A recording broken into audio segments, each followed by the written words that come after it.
Welcome, everyone, and thank you so much for being here.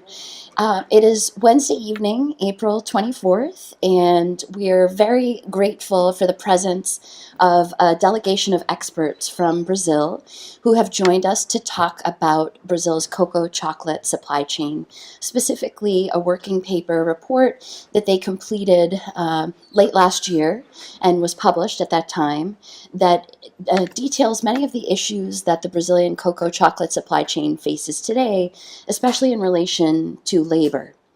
I am Carla Martin. I am a professor here at Harvard University in the Department of African and African American Studies, and I work as an anthropologist. And you are here as part of the class African and African American Studies 119X, or E119, Chocolate Culture and the Politics of Food, which is a semester-long course on exactly this topic, where not only do we taste and enjoy chocolate, but we also study many of the serious issues around ethics, business, and labor that surround the cocoa chocolate supply chain. I am also the executive director of the Fine Cacao and Chocolate Institute, or FCCI, and this is a nonprofit organization that is devoted to identifying, developing, and promoting fine cacao and chocolate. And a key element of our mission is to create opportunities for knowledge sharing and mutual understanding throughout the cacao chocolate supply chain, and this event is designed to do exactly that. We very much hope that by discussing this research, we are stimulating further discussion and conversation around the issues that the research covers. We also hope that we are sharing an academic perspective on this research rather than a sensationalistic one, because the topic is a dangerous and ignominious topic. It is based around notions of slavery, of the worst forms of child labor as they exist in the world today. And for those of us who study cocoa and chocolate, we know that these topics have been very hot button topics that have, through popular media accounts, through sensationalistic consumer campaigns, often been misrepresented. And so our hope is really to focus on an academic and critical conversation about these issues. I'll briefly introduce the topic, and then I will invite my colleague, Poliana Dalla Brida of Papel Social, an investigative human rights journalist unit out of Brazil, to come and present the research that she worked on. So first, in order to understand what we're looking at tonight, it's important to be aware that we're drawing on the expertise of several different disciplines. We are looking at labor history, at human rights, anthropology, law, business, communications, agricultural economics, and area studies. So we're thinking about what it means to study Latin America, to study Brazil, to study Africa, in particular West and Central Africa, where the majority of the world's cocoa is grown. It's also important that we be aware of the contextual history in which labor in cacao exists. And we know that 10 to 15 million enslaved people were brought from Africa to the so-called New World. 30% of them actually went to Brazil, where they were put to work often growing commodity crops, things like tobacco or coffee or sugar. Sugar, of course, becomes rum. Things like cacao as well. And all of these are what we in academia consider drug crops. They're crops that are meant to stimulate or inebriate, to change how we feel. They're also luxuries. They're not necessarily things that we need to survive, but they've very much driven the development of global capitalism. And that's part of what we are facing today in the productive chain for cacao. It's also important that we be aware of agricultural labor in general. Agricultural labor is one of the areas in which labor rights are most often disrespected. And this is true here in the United States, where I'm speaking from as well. We know, for example, that children are poisoned in picking tobacco in the United States, or that Central Americans are enslaved in the picking of tomatoes in Florida, or that children are harvesting strawberries, sometimes in Washington state. This certainly isn't the majority of agricultural labor, but it is a very urgent problem that needs to be addressed globally. And it is part of being an ethical society, standing up with our own morality as individuals, and supporting the development of businesses that stand true to these ethics that we have determined globally. Now, at an international level, there are a variety of different bodies that develop codes and definitions and indicators to measure different labor problems.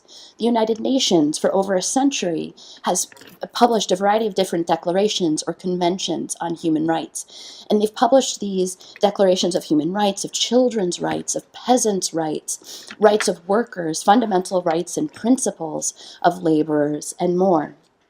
The United Nations Human Rights Office of the High Commissioner is charged with tracking the most pressing of these issues and addressing them as it's able. Beyond that, we have the International Labor Organization, which over the past 100 years has served as a tripartite institution to actually define what these different types of labor are. So that means that they make definitions like, this is what child labor is. It is a number of hours worked, the time during which those hours are worked, the ages of the children, the type of work that they're engaged in, whether it's physically or morally injurious to them.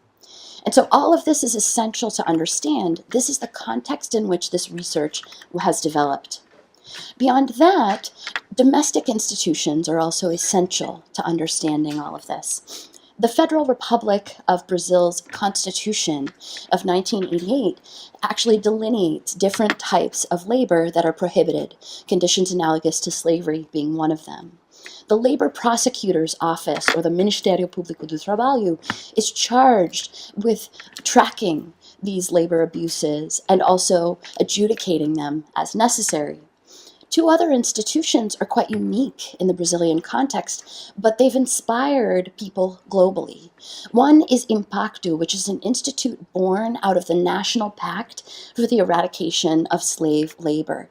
And this pact is signed on to by many different types of companies, all of whom agree to respect Brazil's dirty list, or a lista suja, as it is in Portuguese. And the dirty list is a publication that comes out more or less every 6 months that lists the different individuals or entities that have engaged in human rights abuses in labor.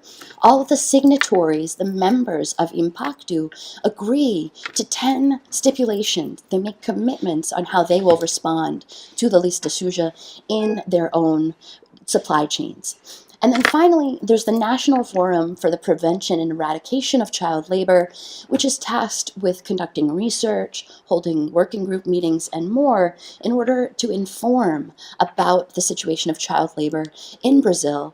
And Brazil is one of the countries that was early on invited to do this by the International Labor Organization, precisely because of its ability to collect statistics well, and because of the political environment, which is open to talking about these types of labor rights abuses. And FNPETI actually publishes documents that statistically measure how much child labor might exist in certain productive chains. They look at coffee, they look at soy, they look at cacao, and so on. So these are reasons to be inspired by what's going on in Brazil. Now, at the same time, child labor is a specter in the world of cocoa. This is an image of a young boy. He's unnamed. It's not clear who took this picture, who this boy is, where he lives. It's what I would describe as an unethical image. It is used very widely over the past several years as an image to convey the problem of child labor in African cacao production. And as this image and others have been used, so too has a prejudice been born in relation to Africa. And many people today believe, erroneously, that if they simply avoid chocolate made with cocoa from Africa, that they are avoiding all labor problems in the cacao supply chain. And of course, that's not true. In fact, the focus on Africa has been so strong that much of what we now do in relation to Africa is biased by the fact that research exists there and doesn't exist elsewhere.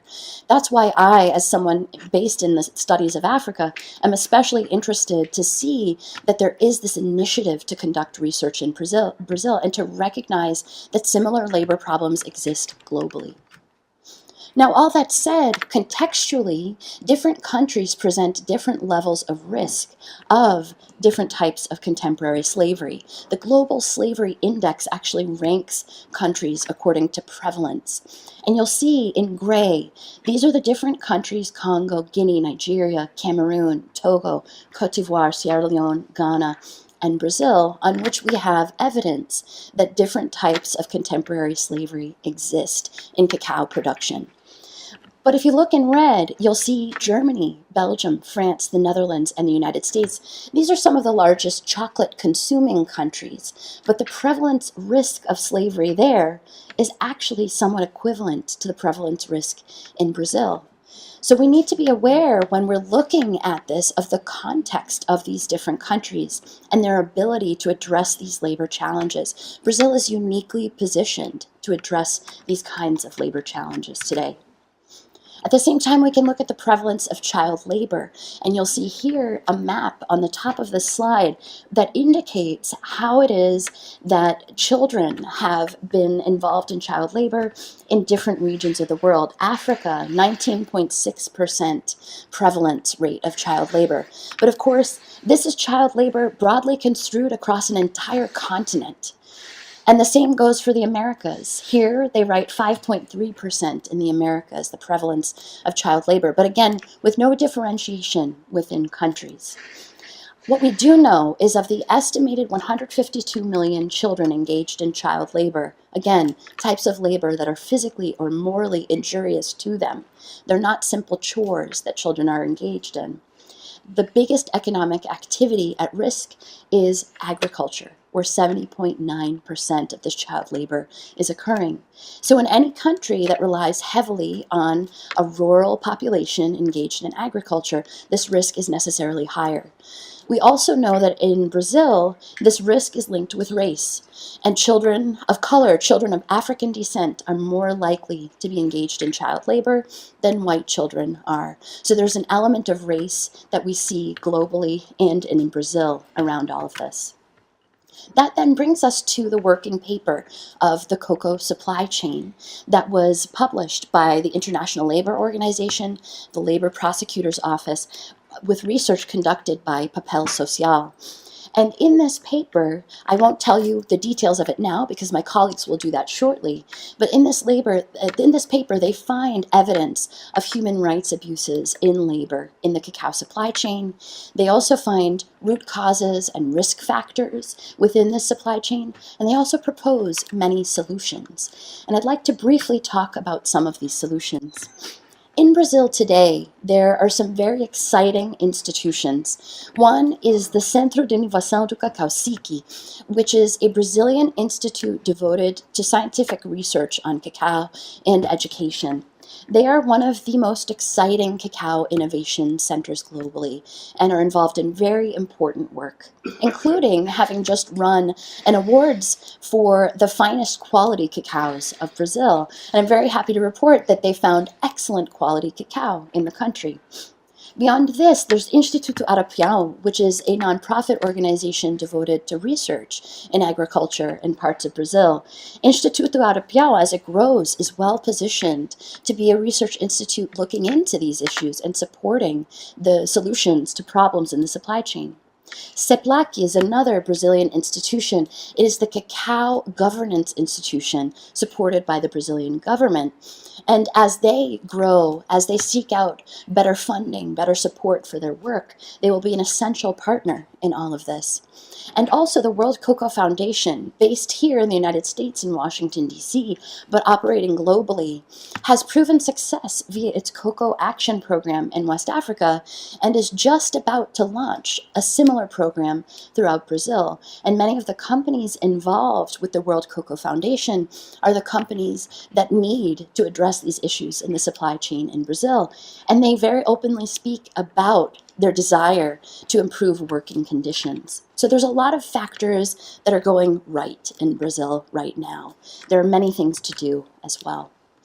Beyond that, there is a niche segment of the market that is focused on quality, and we will taste some of the amazing chocolates from this segment of the market today. One, we will taste some cacao nibs, so the actual cacao that has been prepared and roasted for us to taste from Fazenda Panorama. Fazenda Panorama is a wonderful farm based in Pará, in the Amazon region of Brazil, run by a family that has historically run a farm.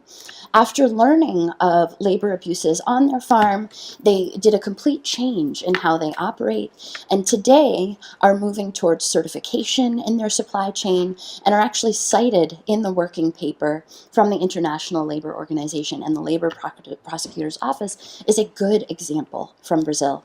They produce chocolate under the mark Good Site Chocolates, and they very generously sent us several samples to taste tonight. Beyond that, there's a wonderful association that's unlike any other in the world, the Associação Bean to Bar Brazil. They're based in Sao Paulo, and they're made up of very small specialty chocolate companies, many of which are what we would call tree to bar, meaning that the people who harvest the cacao are the same who then shepherd that cacao into making it into chocolate. And so they're able to access a transparency into their supply chain that's quite unique. And these are companies like Chocolate Baiani, do Cacau à Alma, from Cacao to the Soul. Luisa Abrão is another important one, and Mission Chocolate. All of these companies are based in Brazil, in Sao Paulo, but are doing really important work throughout Brazil. And then finally, just to contextualize all of this is an urgent problem. It is one that heightens emotions. It makes people worried. There are many people in Brazil today concerned that we're talking about this working paper because it may harm the image of Brazil, or because they would like to critique the research and haven't yet had that opportunity. And we want to recognize that this is the case for all of them, but also to assert that it is urgent that we address these problems, because sustainability does not exist in the cacao supply chain unless people are treated with dignity and empowered to access their rights. And what we know from the anthropological research on all of this is that complex lives are best served by holistic, evidence-based responses. And what I mean here is that this isn't a situation where we need sensationalist accounts. This isn't a situation where we need to oversimplify our explanations. It's rather a situation where we need more research, we need more critical thinking, and we need more collaborative work to solve these problems. And I hope that by stimulating discussion here today, we might see more of that moving forward. Okay. I would now like to introduce Poliana Dalla Brida, who is a journalist working with Papel Social, and they are the investigative human rights journalism unit that conducted and oversaw the research for this working paper. And please welcome Poliana warmly. There you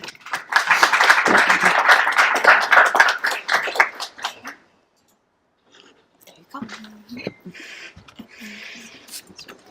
Okay, good night. Thank you, Carla, again for the opportunity of being here.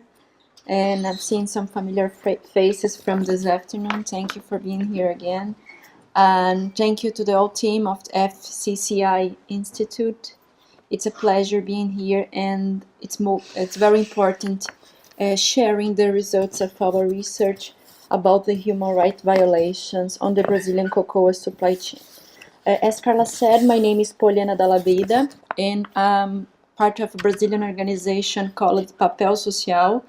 We are a team of investigative journalists, researchers, photographers, video makers, and we are specialized in identifying human rights violations and environmental crimes in supply chains. In this activity, we have a look especially dedicated to analyze the working conditions. In the last years, we have been developing research on several areas, for example, plaster, cellulose, sugar, coal, in the clothing sector. We have a lot of material about all the supply chains, but the subject today is the cocoa production, and we have a lot to discuss and to share with you. Right now, I will just give you a quick explanation about the research and about some context of the cocoa production in Brazil, because the focus of this event is to show the documentary that we made about the Brazilian cocoa supply chain.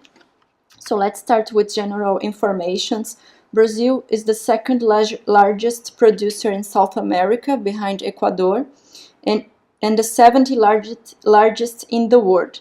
Brazil is an important player on the global industry of chocolate and of the cocoa, and large companies, multinational companies, buy cocoa from Brazil.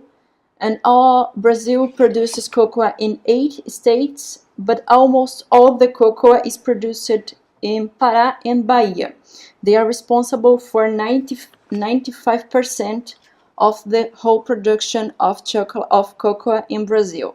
In 2017, the production reached 235,000 tons. The city of the Medicilândia in Pará is the largest national producer and it accounts for almost 20% of the national production. Bahia, on the other hand, is responsible for about 90% of the initial process of cocoa beans in Brazil, and Bahia has 3 multinational mills located in Ilhéus, the city of Ilhéus, the biggest city producer of cocoa in Bahia. Around 35,000 small farmers live from the production of cocoa in Brazil, and the commercial harvesting in Brazil began in the 18th century. So cacao has a lot of history, and today we are going to talk about part of this history. It's not the best part, but it's urgent to talk about because it involves lives, it involves family, it involves children who are being forced to work because their families have no other option. It's a problem that affects the global industry of the cocoa and the global industry of the chocolate. So let's start with the chocolate market in Brazil. The cocoa industry is marked by a strong economic concentration, not only in Brazil, but in all over the world. And 3 multinational companies process 95% of the Brazil's cocoa production, and 3 major retail brands account for 64% of the chocolate sold in Brazil. Actually, in this part of the supply chain, the retail brands can be even more concentrated because one of the companies has bought the other, and they are trying to complete this acquisition process since 2002. But the government of Brazil has concerned about trust, so they have this antitrust concerned, and the acquisition wasn't finished yet. So we are talking about 3 major retail brands that could be in very soon only 2 retail brands. How works the cocoa supply chain in Brazil? The cocoa farms, most of them involved in sharecropping or partnership arrangements with landowners, sell the production to informal middlemen. These middlemen sell the production to large middlemen. They are also known as grain dealer, and they act as a bridge between the producers and the company's mills. They do the transport of the cocoa beans. The distance between Pará, between the city of Altamira, the main city of the Transamazônica region, and the city of Ilhéus in Bahia, is 1.8 thousand miles. So we are talking about very large distance. Just to exemplify, Pará has the same size of Angola, and on the other hand, Bahia is just few smaller than France. In Brazil, few producers can make this directly connection with from the cocoa farming to the retails. Usually, they are big producers. They have better quality of cocoa, so they are just few that can do this directly connection. The vast majority of the cocoa farmers are in the hands of middlemen. The company's mills process the products of the cocoa butter, the liquor, powder, the cake, and then sell to the food industry. And the cocoa butter is also used in the pharmaceutical and cosmetic industry. So we made this research between 2017 and 2018, commissioned by the International Labour Organization in Brazil through a partnership with the Labour Prosecutor's Office in Brazil. And what do we identify on this research? The problems of the cocoa production in Brazil can be divided into 4 components: inequality among the actors of the supply chain, conditions analogous to slavery, child labor, and tax evasion. And I will quickly talking about each of these components because we are seeing more in the documentary. The inequality on the cocoa supply chain is notorious. There is a dependency relationship between cocoa farmers and the other actors of the supply chain. The low quality of the cocoa traps the farmers to the middleman. This is due to a lack of technical knowledge and the deficient in the process of production flow.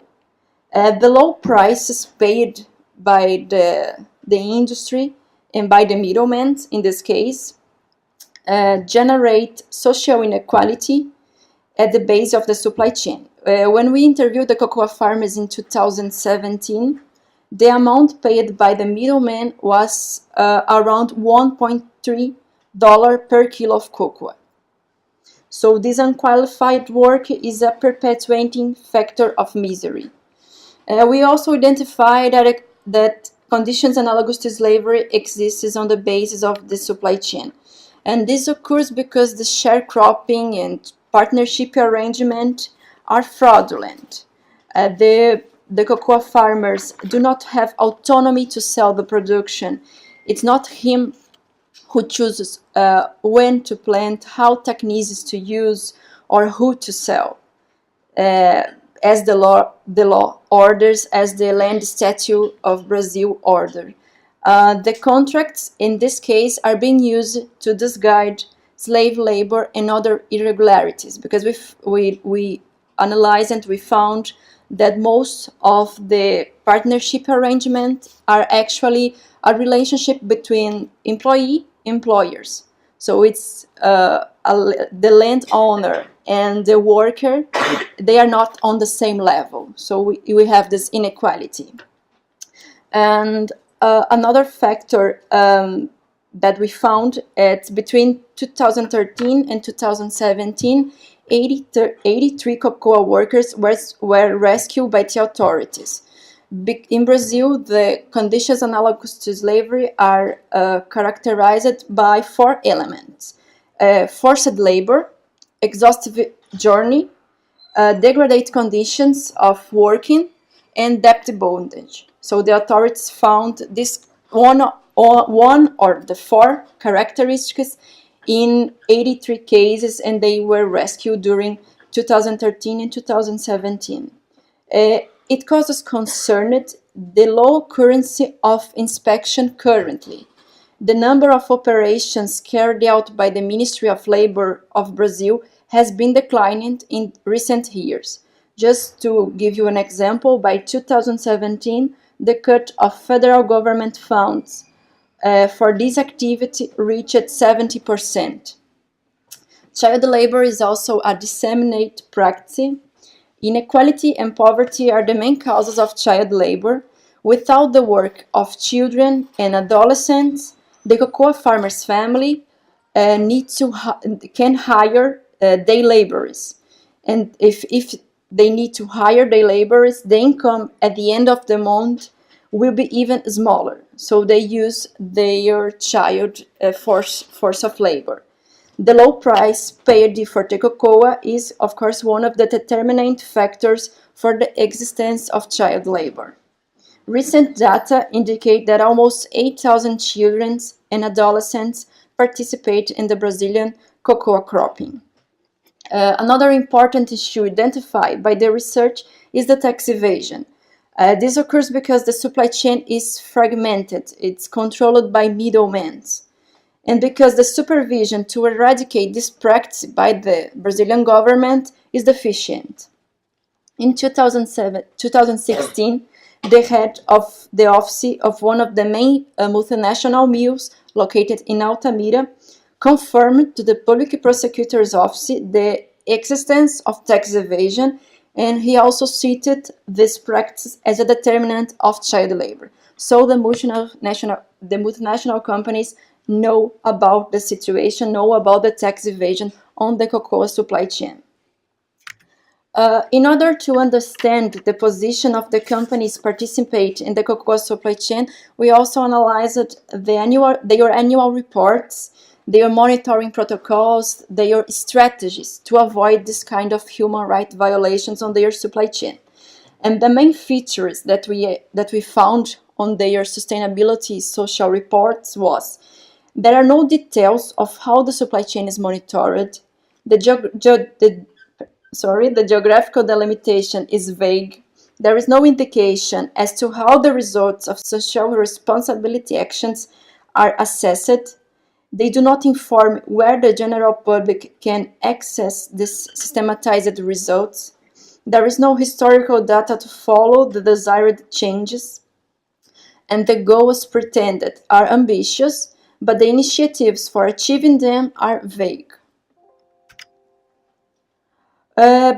Of course, we found that the human right, that the cocoa supply chain in Brazil is compromised, talking about human rights violation, but we also found good practices. So there are people in Brazil doing good things, they can improve and they can serve as an example to this kind of multinational companies. And we select two examples to talk about today.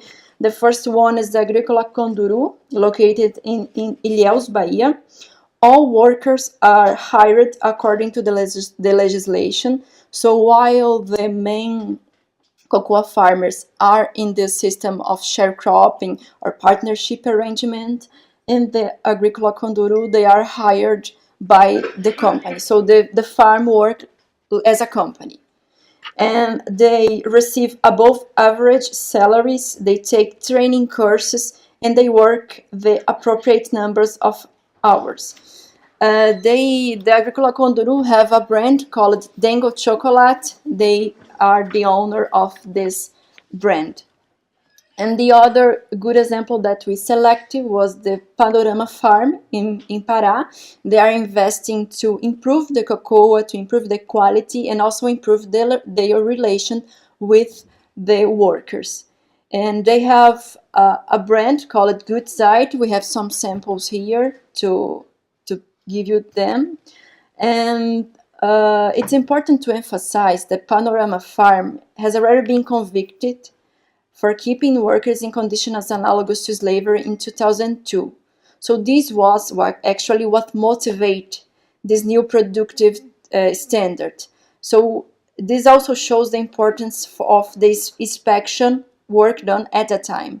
So this kind of fiscalization is very important. And in addition to help to eradicate human rights violation, this kind of fiscalization can serve as an impetus for a change in the way the property is managed. So the scenario that we found during the visits to the cocoa production regions leaves no doubt. The global chocolate chain is compromised by serious violations of human rights. While some producers seek to improve production, other producers, especially the familiar farmers, are connected to a supply chain that keeps them trapped in a predatory structure. And this chain is controlled by 5 multinational companies. And these companies are not efficiently monitoring their supply chain. They are not efficiently avoiding the human rights violations on their supply chain. We are talking about food culture, we are talking about the pleasure of eating chocolate, but we are also talking about human lives. So we have to change the way the chocolate is produced in Brazil. And there are possible ways to change this. In our opinion, we need to build a strategy. We need to measure results, and we need to work on a permanent platform to monitor this supply chain. So we are going to see the documentary now, and it's going to be more clear the deep of the problems in the Brazilian cocoa supply chain. Thank you.